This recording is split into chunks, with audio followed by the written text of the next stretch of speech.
ഓണം കേരളത്തിൻ്റെ ദേശീയ ഉത്സവമാണ്. കേരളത്തിൽ പുതുവർഷത്തിൻ്റെ തുടക്കം കുറിക്കുന്ന ചിങ്ങത്തിലാണ് മലയാളികൾ ഓണാഘോഷത്തിലേക്ക് കാലെടുത്ത് വെക്കുന്നത്. ചിങ്ങമാസത്തിലെ അത്തം നക്ഷത്രം മുതൽ തുടങ്ങുന്ന ഓണാഘോഷം ഉത്രാടം തിരുവോണം നാളുകളിലാണ് പ്രാധാന്യത്തോടെ ആഘോഷിക്കുന്നത്.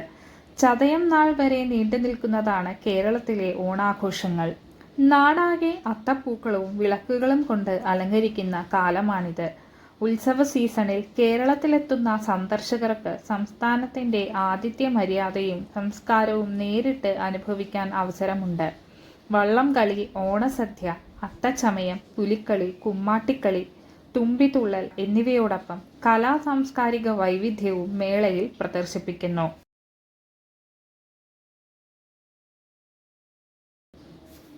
കേരളത്തിൻ്റെ പ്രിയ രാജാവായ മഹാബലി തിരുവോണ നാളിൽ പാതാള ലോകത്ത് നിന്ന് വന്ന് തൻ്റെ പ്രജകളെ സന്ദർശിക്കുന്നു എന്നാണ് ഐതിഹ്യം. മഹാവിഷ്ണുവിൻ്റെ ഭക്തനായിരുന്ന മഹാബലി വിരോചനൻ്റെ പുത്രനും പ്രഹ്ലാദൻ്റെ ചെറുമകനുമായിരുന്നു. അദ്ദേഹം നീതിമാനും കാരുണ്യവാനുമായിരുന്നു. തൻ്റെ എല്ലാ പ്രജകളോടും തുല്യമായി പെരുമാറി. അദ്ദേഹത്തിൻ്റെ ഭരണകാലത്ത് ദാരിദ്ര്യമോ കുറ്റകൃത്യമോ ക്രൂരതയോ ഉണ്ടായിരുന്നില്ല. മഹാബലി ഒരു രാക്ഷസ രാജാവായിരുന്നിട്ടും രാജ്യം അതിൻ്റെ ഏറ്റവും മഹത്തായ ഘട്ടത്തിലായിരുന്നു. അദ്ദേഹത്തിൻ്റെ ജനങ്ങൾ അദ്ദേഹത്തെ ആരാധിച്ചു. ഓരോ ദിവസം കഴിയുന്തോറും മഹാബലിയുടെ പ്രശസ്തി വർദ്ധിച്ചു. ഇത് ദേവന്മാരെ പ്രകോപിപ്പിച്ചു. അധികാരം നഷ്ടപ്പെടുമെന്ന് ഭയന്ന അവർ മഹാബലിയെ തടയാൻ സഹായിക്കണമെന്ന് മഹാവിഷ്ണുവിനോട് യാചിച്ചു. തൽഫലമായി വിഷ്ണു തൻ്റെ വാമന അവതാരത്തിൽ മഹാബലിയെ സന്ദർശിച്ചു. പാവം ബ്രാഹ്മണ ബാലനെ കണ്ടപ്പോൾ എന്താണ് വേണ്ടതെന്ന് മഹാബലി ചോദിച്ചു. 3 പടി കൊണ്ട് മൂടാവുന്ന ഭൂമി വേണമെന്ന് ആ ബാലൻ പറഞ്ഞു. മഹാബലി ആ ബാലൻ്റെ ആഗ്രഹം സാധിച്ചു കൊടുത്തു. ആ ബാലൻ വലിപ്പത്തിൽ വളരാൻ തുടങ്ങി. ആദ്യത്തെ 2 ഘട്ടങ്ങൾ കൊണ്ട് പ്രപഞ്ചം മുഴുവൻ മൂടുന്നു. തൻ്റെ മുമ്പിൽ ഒരു സാധാരണ കുട്ടിയല്ലെന്നും സാക്ഷാൽ മഹാവിഷ്ണു തന്നെയാണെന്നും മഹാബലി തിരിച്ചറിഞ്ഞു. മഹാവിഷ്ണുവിൻ്റെ അടുത്ത ചുവടിന് വേണ്ടി തൻ്റെ തല കുനിച്ചു കൊടുത്തു. മഹാബലിയുടെ ഭക്തിയിൽ സംതൃപ്തനായ മഹാവിഷ്ണു മഹാബലിയെ അനുഗ്രഹിക്കുകയും വർഷത്തിലൊരിക്കൽ തൻ്റെ പ്രജകളെ സന്ദർശിക്കാനുള്ള അനുമതിയോടെ പാതാളത്തിലേക്ക് അയക്കുകയും ചെയ്തു.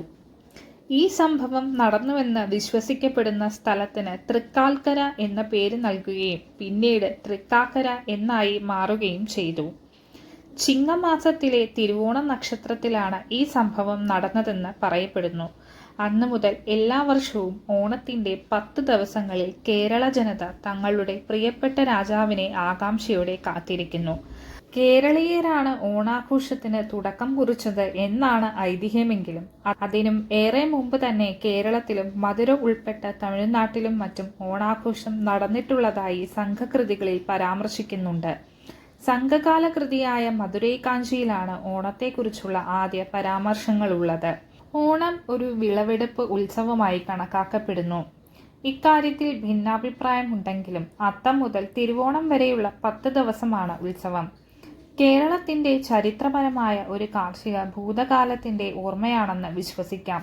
എന്നിരുന്നാലും ഇത് വ്യത്യസ്തമായി വിശകലനം ചെയ്യേണ്ടതുണ്ട്. കാരണം കേരളത്തിൽ വിളവെടുപ്പ് കാലം 2 മൺസൂണുകളുമായി ബന്ധപ്പെട്ടിരിക്കുന്നു. മൺസൂണിൻ്റെ മധ്യത്തിലാണ് കേരളത്തിൻ്റെ വിളവെടുപ്പ് കാലം.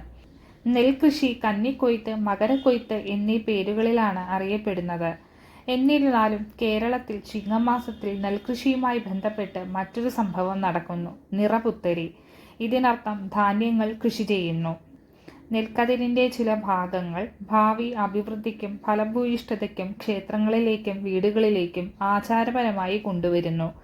കർക്കിടകത്തിൽ നിന്ന് മുക്തി നേടി സമൃദ്ധിയെ സ്വാഗതം ചെയ്യുന്നതിനാണ് ഈ ചടങ്ങ്. ഇതൊരു കാർഷിക സംസ്കാരമായതിനാൽ ചിങ്ങമാസത്തിൽ നെല്ല് നിറയ്ക്കുന്നത് അർത്ഥമാക്കുന്നത് വർഷം മുഴുവൻ സമൃദ്ധി ഉണ്ടാകുമെന്നാണ്. ഓണത്തിന് പുത്തരിയൂന്നുക എന്ന ചൊല്ല് കാർഷിക സമൃദ്ധിയുമായും സംസ്കാരവുമായും ബന്ധപ്പെട്ടിരിക്കുന്നു. അത്തത്തിൻ്റെ നാളുകളിൽ മഴ പെയ്താൽ ഓണനാളുകൾ, അതായത് ഉത്രാടം തിരുവോണം നാളുകൾ നിറവും ഊഷ്മളതയും നിറഞ്ഞതായിരിക്കുമെന്ന് മറ്റൊരു ചൊല്ലായ അത്തം കറുത്താൽ ഓണം വെളുക്കും എന്ന് സൂചിപ്പിക്കുന്നു. 1961 ഓണം കേരളത്തിൻ്റെ ഔദ്യോഗിക ഉത്സവമായി മാറി. ഓണം കേരളത്തിൻ്റെ ഔദ്യോഗിക ആഘോഷമായത് എങ്ങനെയെന്നത് വളരെ രസകരമാണ്. ഇത് വിവിധ സാംസ്കാരിക സിദ്ധാന്തങ്ങളുമായി ബന്ധിപ്പിക്കാൻ കഴിയും. കേരള സംസ്ഥാന രൂപീകരണത്തിന് മുമ്പ് ഭൂമി 3 മേഖലകളായി വിഭജിക്കപ്പെട്ടിരുന്നു: തിരുവിതാംകൂർ, കൊച്ചി, മലബാർ. വ്യത്യസ്ത തരത്തിലുള്ള ഉത്സവങ്ങളുള്ള ഈ പ്രദേശങ്ങൾ ഓണം ഊഷ്മളമായി ആഘോഷിച്ചിരുന്നു.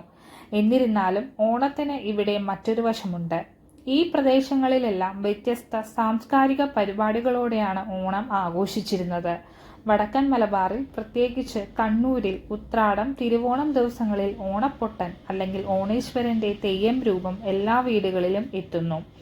വ്യത്യസ്തതര പ്രകൃതിദത്ത നിറങ്ങളും വസ്ത്രങ്ങളും ഉപയോഗിച്ച് ഓണപ്പൊട്ടനെ പൂർണ്ണമായും അലങ്കരിക്കുന്നു. തൃശൂർ, പാലക്കാട്, മലപ്പുറം ജില്ലകളിൽ കുമ്മാട്ടിക്കളി പ്രസിദ്ധമാണ്. സംഗീതവും ശബ്ദവുമായി ഇത് ഈ പ്രദേശത്തെ ദേശങ്ങളെല്ലാം സന്ദർശിക്കുന്നു. തൃശൂരിലെ പുലിക്കളിയുടെ രീതി മറ്റൊരു ചിത്രം കാണിക്കുന്നു. തൃശൂർ, എറണാകുളം, കോട്ടയത്തിൻ്റെ വടക്കൻ മേഖലകളിൽ ഓണത്തപ്പന്മാർ ഉണ്ടാക്കുന്നതിന് ഓണത്തിന് തൃക്കാക്കരയുമായുള്ള ബന്ധമാണ് കാണിക്കുന്നത്. തൃപ്പൂണിത്തറയിലെ അത്തച്ചമയത്തിൻ്റെ ഉത്സവം മറ്റൊരു വിചിത്രമായ പ്രവർത്തനമാണ്. പത്തനംതിട്ടയിൽ, പ്രത്യേകിച്ച് പമ്പയുടെ തീരങ്ങളിൽ ആറന്മുള സദ്യയും വള്ളംകളിയും കൊണ്ട് ഓണത്തെ സ്വാഗതം ചെയ്യുന്നു. ആലപ്പുഴ ജില്ലയിലും വള്ളംകളി കാണാം. ഇന്നത്തെ കന്യാകുമാരി ജില്ലയിലും പാലക്കാട് പ്രദേശങ്ങളിലും ഓണമില്ലിനെ ജനപ്രിയമാക്കുന്നതാണ് ശ്രദ്ധേയമായ മറ്റൊരു സമ്പ്രദായം. ഓണക്കാലത്ത് കേരളത്തിലുടനീളം വൈവിധ്യമാർന്ന സാംസ്കാരിക സമ്പ്രദായങ്ങൾ ഉണ്ടായിരുന്നു. ഈ സന്ദർഭങ്ങളിലെല്ലാം വിവിധ ജനവിഭാഗങ്ങൾ ആഴത്തിൽ പരസ്പരം ബന്ധപ്പെട്ടിരിക്കുന്നതായി നമുക്ക് കാണാൻ കഴിയും. ജാതി വിവേചനമില്ലാതെ ഇത് ആഘോഷിക്കുന്നു. എല്ലാ സമ്പ്രദായങ്ങൾക്കും അവ ഉൾപ്പെടുന്ന പ്രകൃതിയുമായി ആഴത്തിലുള്ള ബന്ധമുണ്ട്. ഉദാഹരണത്തിന് പത്തനംതിട്ട, ആലപ്പുഴ വള്ളംകളി നടത്തുന്നതിന് വലിയ നദികളും കായലുകളും ഉള്ളതിനാലാണ്. ഈ സാംസ്കാരിക സ്വാംശീകരണമായിരിക്കാം ഓണം കേരളത്തിൻ്റെ ഔദ്യോഗിക ഉത്സവമായി മാറിയത്.